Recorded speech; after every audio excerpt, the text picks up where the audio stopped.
nào. Tất cả mọi người, hôm nay Bô Cà Chua 7 hoa Bô Cà Chua sẽ làm siro hoa. Đầu tiên là húng chanh, đây là lá hẹ, còn đây là rau diếp cá, còn đây là hoa đu đủ đợt, còn đây là củ gừng và tỏi, còn đây là tắc, còn đây là mật ong, còn đây là đường phèn, còn đây là đường phèn.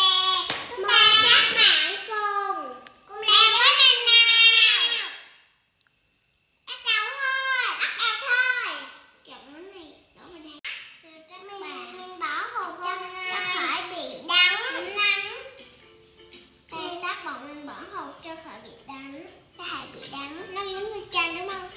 Dạ đúng rồi. Nó có vị gì vậy chua?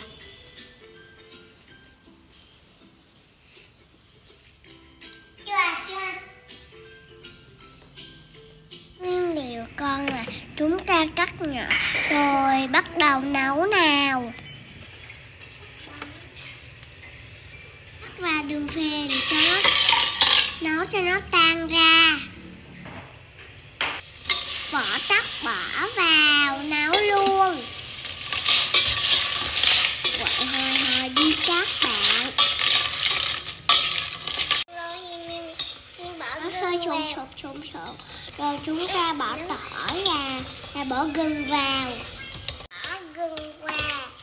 tỏi vào cho nó sôi sùng sục lên, xong rồi chúng ta bỏ nước cá vào,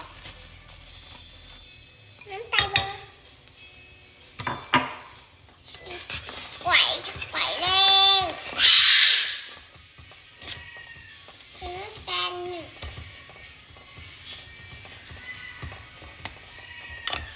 Im lên.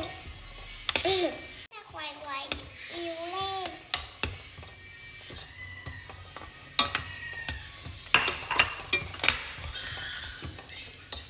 Rồi chúng ta cho tiếp rau húng chanh vào. Quậy lên. Ta quay. Quay cho nó xêu rau ấy xuống.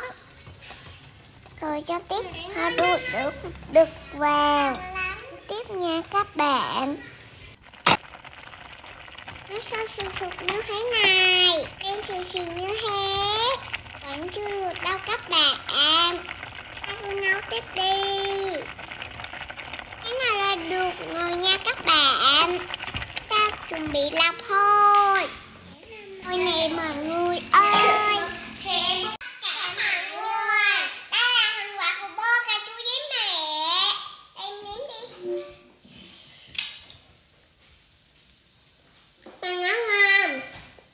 Cua đắng vừa ngon và nó rất tốt cho sức khỏe nha các bạn. Nó đắng mọi người cùng xem và cùng làm với Bô Cà Chua.